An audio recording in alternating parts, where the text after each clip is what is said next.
Okay, welcome to the Recruiter Startup Podcast.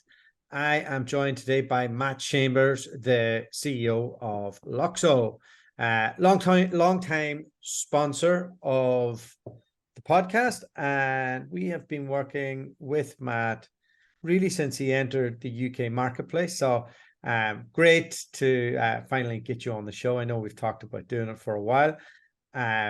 Can you just give us a bit of an insight into the size and scale of Loxo and what it does for recruiters before we jump into everything about Matt? Yeah, thanks so much. Thanks for having me, dualta. That's great to be part of your show and community. And yeah, I'm really excited. So Loxo, we're chatting a little bit, but I think a lot of your community, especially over in Europe, might not realize how big Loxo is, but we're around 60 employees now. Started out at 20, beginning of 2022. Now we're growing pretty quick. We're hiring like crazy. We'll probably be around 125 employees at the end of this year. And yeah, it's all organic growth, customer funded, not venture funded, which we're pretty excited about. But that's the size and scope of the company. Awesome. Okay. And it's is it for search firms? Is it for like who would be your ideal customer? Yep. So our ideal customer, our core focus ICP is agencies, professional recruitment. And I think might get into the why and kind of where we're going, but I think that's important. But our core focus is professional recruitment, and it extends from, well, I'll just kind of share it. We built out intentionally 6 different platforms, and I think that's something really unique. And most companies will talk about is there never before has been a high tech company ever built for agencies, right? And they're kind of mom and pop shops that built an ATS, and it kind of grew organically. And there are more sophisticated organizations, obviously, but we decided to build different versions because the nuances in recruitment are so different for retained search and executive search, RPO, contingent. But our core bread and butter focus is and will always be professional recruitment that focus on direct hire, perm placement, at scale. That's our kind of bread and butter. How did it begin? Did you come from a staffing background? Where did the genesis of this start with you? Yeah. We'd be here all day if I gave you the long version, but I've always been entrepreneurial. When I was 23, I actually left university. I wasn't a cubicle guy. I knew I wasn't. My friends were going to banking and management consulting or whatever they go. It wasn't me. I didn't know what I wanted to do when I grew up, but I had this intense desire and fire to be successful. I didn't know what that was, but I started writing a business plan. I wrote a whole traditional business plan. I actually bought a house when I was 23 because I'd been working since I was 14. And I put it into that company. What were you working at 14? My father was a custom home builder, come from very humble beginnings, worked with him, right? Doing custom home building, growing up, and, put every nickel I had into kind of equities. And so I was fortunate position to be able to purchase a home early, had all my buddies move in, and I was going to, flip the house, but I used this home equity loan to build this business. And I had the business, I chickened out. I'm like, oh my God, I have no idea what I'm doing. If I fail, I'll lose my house. And thank God I put myself around some SaaS entrepreneurs when SaaS was kind of just starting. Learned a lot, cut my teeth from there, 3 different businesses. And I finally got the courage to start my own company and said, I'm very methodical, spent 18 months kind of doing research, kind of understanding what market, started talking to some recruiters. I'm like, wait a second, what software do you use? Because the SaaS companies I worked with really learned a lot. And then it showed me their platforms. I'm like, you've got to be kidding me. These are the systems that you're using. So I fell in love, said I was going to build the Apple of recruiting software, but apply machine learning and kind of Web 3.0 principles. And that's kind of how we got here. That's a very concise answer for a very complex problem. When you were analyzing the players out there in the market, how was Bullhorn like the market leader, and do you have a look at that and think where's the problems here? How can I make this better?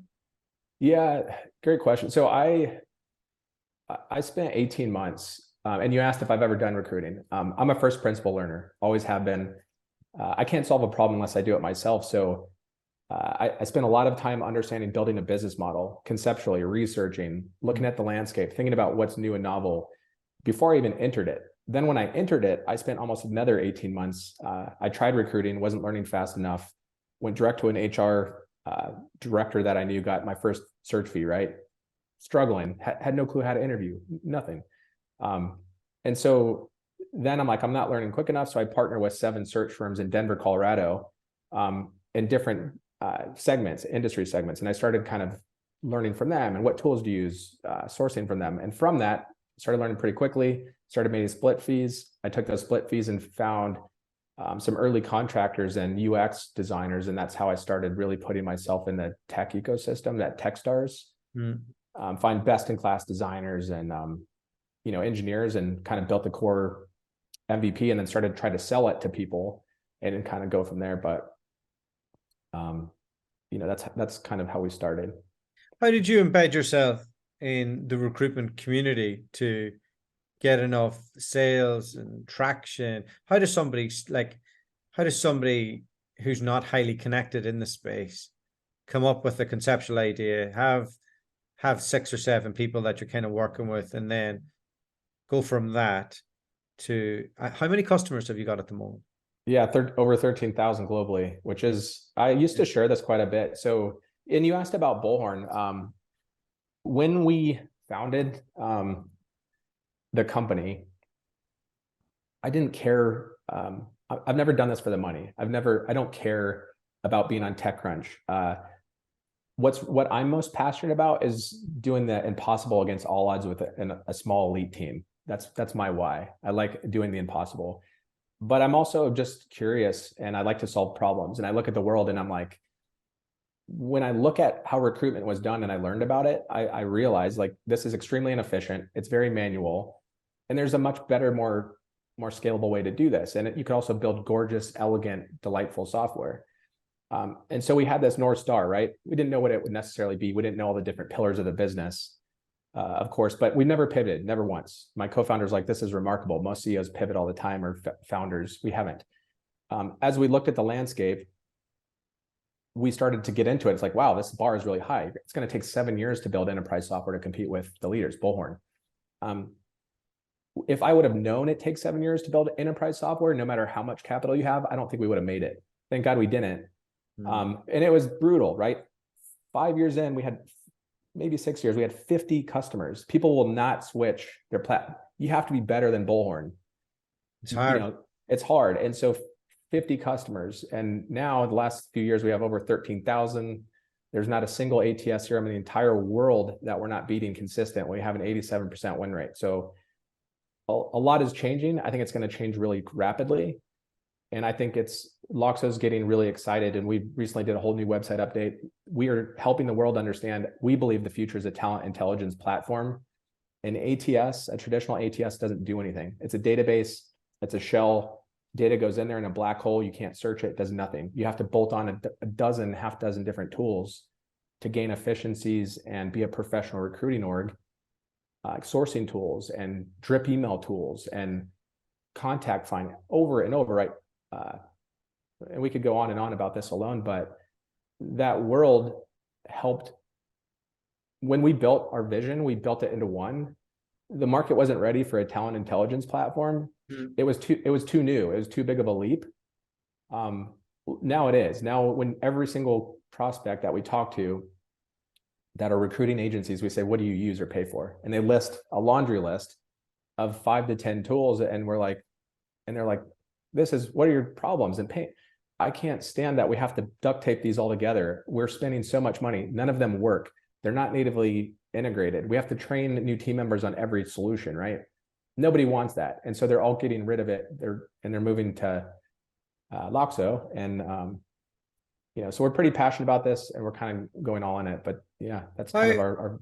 How do you compete with somebody like Bullhorn, who you're not institutionally invested?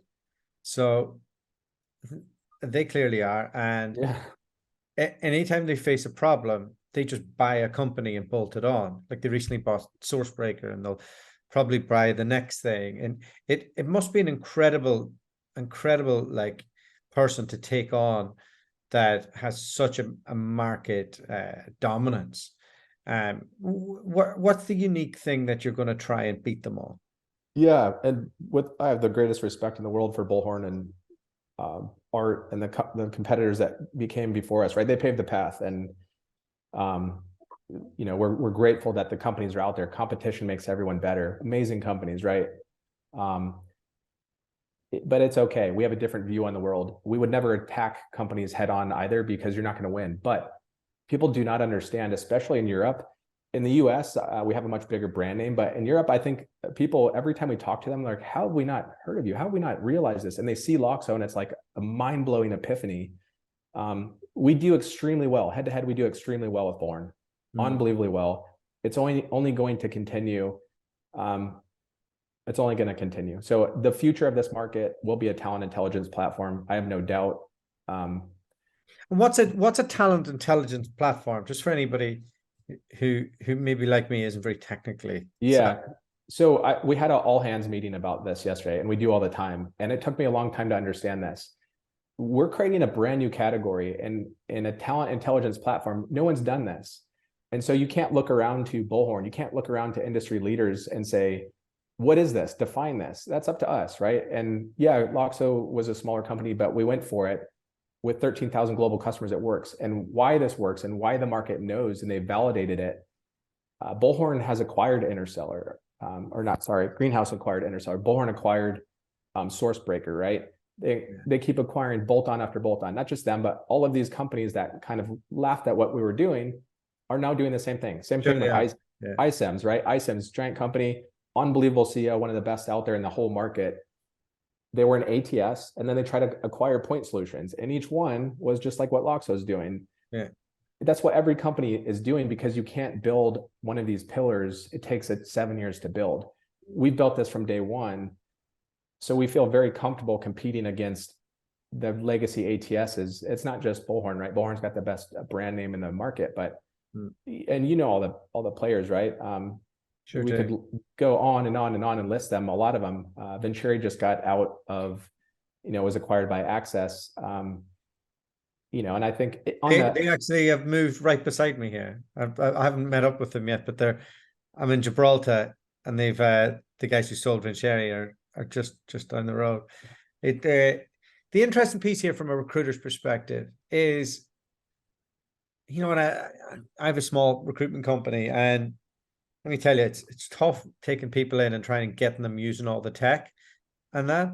So Charlotte tries to run a lot of the tech for them, and we're obviously on Loxo, and I think that's probably my favorite thing, is that you've tried to simplify lots of different things in a catch-all solution. Are you just constantly trying to evolve that product, or do you have a visualization of where it's going over the next period of time? Yeah, my brain, I spend a ton of time thinking. I think early on it's survival, right? As a startup, you need to survive, and then you focus on early team, and then product market fit, and none of this matters. But when you reach a certain post traction and scale, you have to be much more strategic. And every year we do annual planning, we do a 3-year planning, we do 5-year planning, extremely long-term thinking. And so that's really where I spend a lot of my time. And yes, we look at the entire landscape, and the landscape has shifted dramatically in the last 2 years, dramatically. And I think in the next 2-3 years, it's going to consolidate. Right now, there's hundreds and hundreds of ATS CRMs. There's lots of fragmentation in each one of these kind of bolt-on tool market. It's too much noise. There's too many different competing products for the buyers, and they're not wanting it, right? There's going to be tons and tons of consolidation. To compete in the European market, I know you've had to invest a ton of energy into your analytics from the management perspective to come up to speed with Cube 19 or OneUp or whatever the software tool that somebody's using out there. Is there a reason that you didn't do that earlier in your journey? Because is that a cultural thing with the USA and the way that they run their businesses, as opposed to how it's ran in the UK and any other markets, really? Yeah, good question. I think a lot of things. It's not that we didn't try. That's our 4th attempt. reporting is extremely complex and it's difficult. We spent all of last year building our brand new dashboards and reporting. And as you know, Cube 19 is an unbelievable company. They were acquired by Bullhorn. Bullhorn could have built it, but they didn't, right? It's not easy. It's not trivial. It's a massive undertaking. And so, yeah, it was our fourth go at it. We invested most of our engineering time and resources to it. And a big driver of that was definitely our, penetration and acceleration in the UK and Europe. So the candidate-driven market, everyone's much more metric-driven for sure. But yeah, our customers have been asking for a while in the US. It's just, or North America, we have APAC customers, but it's an acute pain. We weren't good enough. Our competitors were much stronger than we were, or starting to become, especially, Bullhorn's ecosystem. So other competitors had some decent products there. So we don't want to have any weaknesses in the business, and we don't want to be number 2 or 3 in certain things. So if it's core and it's upper right quadrant, then we're going to go all in on it and make sure we have the best product in the market in that space. So now that you're a bigger company, is the temptation there not to acquire something amazing in the market and bolt it in and integrate that in, as opposed to keeping everything in-house and funded in-house? It must be incredibly difficult. Great question. I mean, those are difficult, right? There's no, every business is different. It all depends. Acquisitions are great for organizations, but they're primarily acquiring the revenue. Trying to consolidate a business and their culture and you have two completely tech stacks. This is why, in my opinion, the model of these organizations, the iCIMS, the Greenhouse, the Bullhorn, they won't work. You can't just acquire this bolt-on tool. Yeah, you get the revenue. That used to work in Web 2.0. It won't in Web 3.0. It has to be unified and elegant and delightful in one workflow, one system. Bolt-ons will not work. And so when you acquire companies, just like Salesforce acquired Slack, mega acquisition, right? It might be $26 billion. It's not going well. It's hard to integrate. You can't just, the product design requirements and UX complexities and technology, you have to almost start from scratch and rebuild it. That takes 7 years for most enterprise software. So if we were to acquire certain organizations, it would be adjacent, or it would allow us to penetrate into new market spaces. So we'll look at some of those. Who knows? There will be a lot of consolidation, but it would have to be really strategic. And I don't think if you're a product-driven company and product design-led as part of your business model, you should have that in your DNA muscle to be able to build product pretty quickly. So like HubSpot, their co-founder CTO just built some really new cool stuff with chat, OpenAI's GPT, right? It's pretty inspiring that he did that, but they have that muscle, right? One of the biggest companies on the planet. So that's kind of our nature. That's how we approach things. We like to build our own kind of IP. With LinkedIn being the be all and end all for a lot of recruiters out there, how did you work to get an integration with them that you're satisfied with, and what does that look like? Somebody trying to negotiate with a behemoth like that. Yeah, so LinkedIn is a walled garden, and they're professional social network, and they have a preferred partnership program. We applied to it twice. They actually rejected us twice. We have some board members on our board that are also part of very close to the top C levels at LinkedIn, and we're very grateful they did. Thank God. A lot of people don't know this, but Bullhorn's on there, right? Bullhorn's on their preferred partnership network, but it doesn't work. They require a very clunky, kludgy workflow. Every single company we talk to, we're like, how does that work? Like, we don't even use it. You don't need to. And thank God, we invested a lot of time to go out and acquire our own data. We don't touch LinkedIn. We don't touch their servers. There's other ways to acquire data and enrich it. And it's part of our social, our core IP as well, and our competitive advantage. And it took us a long time to figure these things out. But there's we have 100 different data sources. It's a lot of public data out there, but we also are able to integrate and push jobs to LinkedIn. So, we built a lot of different things in technology. We should live where recruiters live and make it easier. But the way that open web works is it's links. It's an open web. Internet technology you can get to operate with the screen that you're on and in elegant ways, and you don't have to necessarily have an open API. In my opinion, LinkedIn should have opened up their API to everybody. The whole ecosystem would have had more fluid, much stronger user experiences, but they didn't for obvious reasons. That was a great approach, but yeah, there's no official formal integrations, and for 99% of companies is the same way. They reject them, and there's 10,000 Chrome extensions out there, right, for all of these reasons. You'll more about technology than I'll be ever able to understand, but I think I've been equally interested and fearful of ChatGPT coming out and what it means for our industry and where things are going to go.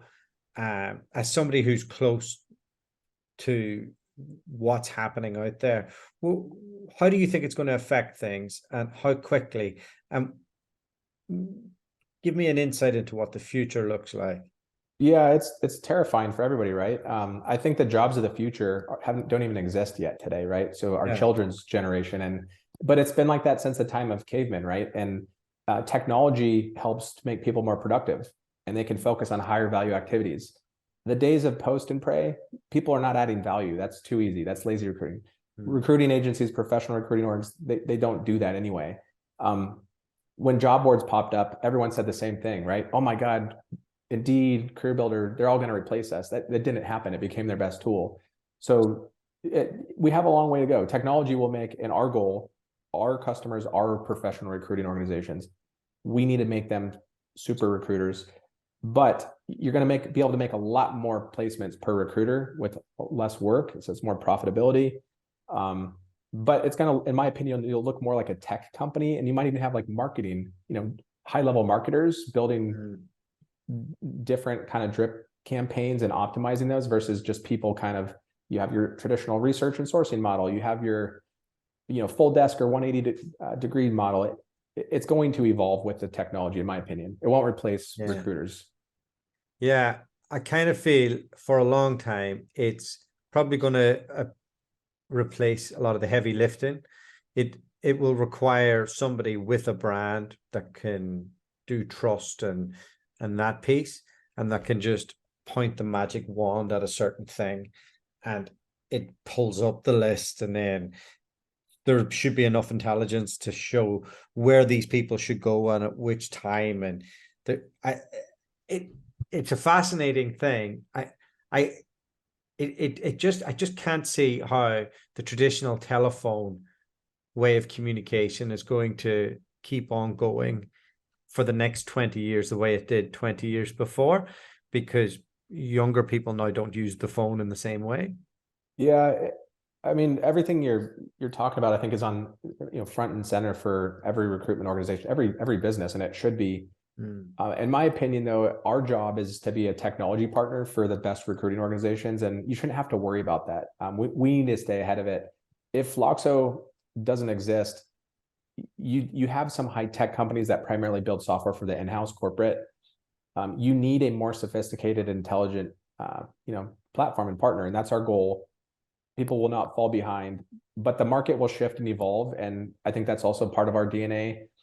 We are very long-term thinking. We'll get more and more efficient, but yeah, I think recruiters should be really excited, the ones that want to learn kind of new things and do different. But it's not going, as you know, the top talent, you still have to you have to have conversations. You have to help convince them, here's why this is an amazing career move for your family and your path. And you have to go get the job orders. There's way too many elements and pieces in there that are higher value that technology doesn't necessarily need to solve and probably won't solve. In a technology hiring market out there where Elon has cut a load of people and then everybody else has cut a load of people, you've done the opposite. Is that salespeople you're hiring? Is it operations? When a company's growing as fast as you are, how has that changed what your job is and what your strategic plan looks like? Yeah, we're because we decline capital all day, every day. I get bombarded. Yeah. We don't want to. Tier 1 VCs, PE, we don't want it. We're intentional about it. We take a look. We're optimistic, and and aggressive, but we're cautious, right? The market conditions. But we do build an annual plan. We take a look at it. What's been fascinating for me is really just how valuable it is bringing in senior strategic leadership and how big of a difference that has made to the company. So I can fire myself from a lot of these things. I don't have to get involved in everything, wear so many hats. That's been just a force multiplier, right? And so now we get to be a lot more strategic. We get to, yeah, we're pressing on the gas every single department. We finally built out our marketing department for the first time in 10 years, which is, we've tried guerrilla marketing, we tried all stuff. It didn't matter though. It's all about business timing, market timing.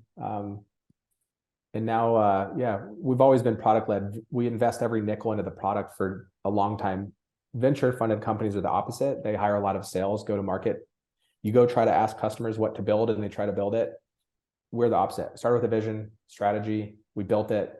Once we felt the market was ready for it, we try to kind of hide from competitors. And now we're going full throttle and we're hiring pretty aggressively, just, with the market. So that's why we're growing the sales team pretty significantly now and marketing. I'll go to market.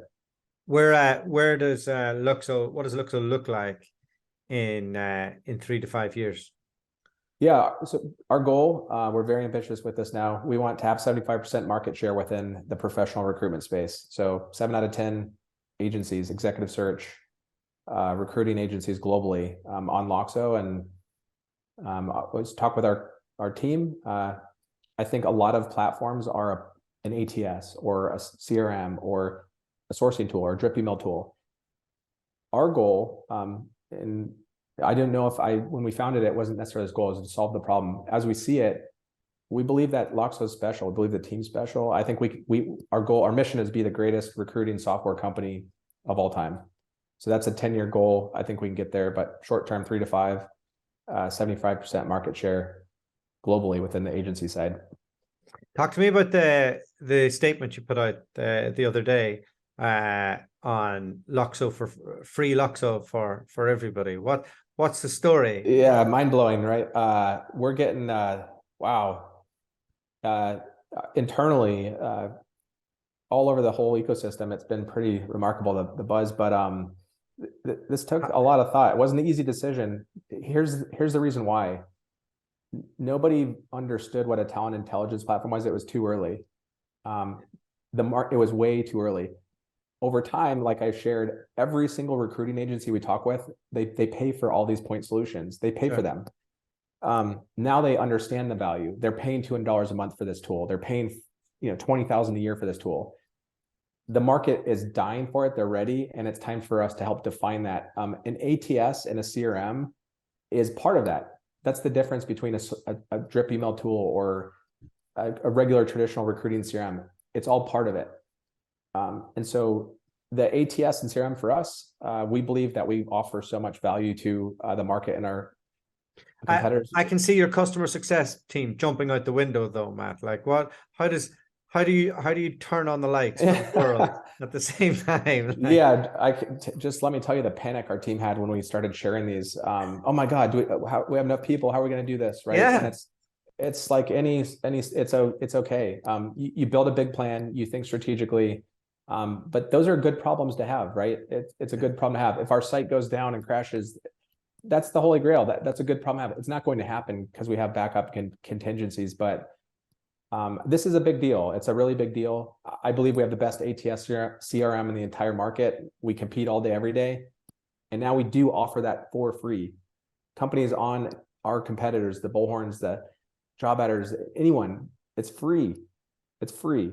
And there's so there's different options. And what do they get for free, and what do they get if they pay you? What's the difference? A lot, yeah. So that's where you don't get the talent intelligence platform. So if people go to our site, they can check it out.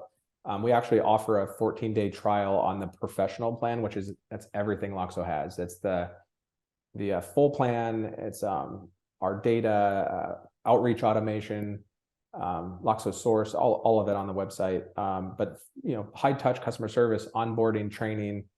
There's like reporting and dashboards, the brand new reporting dashboards. So there's a lot in there that is not necessarily part of the free, right? But you get the core entire ATS. They've also the recruiting CRM. Those are two different things. and it's self-service essentially, right? So it's for people that are not necessarily amateur, but maybe they just don't have the budget. Maybe they're just getting started. Maybe they don't value their ATS that much, and they would rather just have the most simple modern one in the market. And they're okay bringing their own bolt-ons or add-ons, right? There's options for everybody. But I just personally don't believe a legacy ATS or traditional ATS will be around in 5 years. And we believe so much in that value. We'll put our money where our mouth is, and we went for it. And I think that's going to help the market understand the difference. This is a talent intelligence platform. This is a legacy ATS CRM, and this is what it includes, and people can define, like, here's how much that costs. Oh my God, this is an obvious decision and choice. Very good. All right, Matt, that is us today. Thank you so much for coming on. Thank you for being a sponsor of the podcast now for, a couple of years. And we enjoy using your product, and we appreciate the relationship we have with you. Yeah, thank you so much for inviting me, dualta. I really appreciate it. And I'm gonna go check out some jiu-jitsu around my neighborhood too. Good I just don't want to run into you.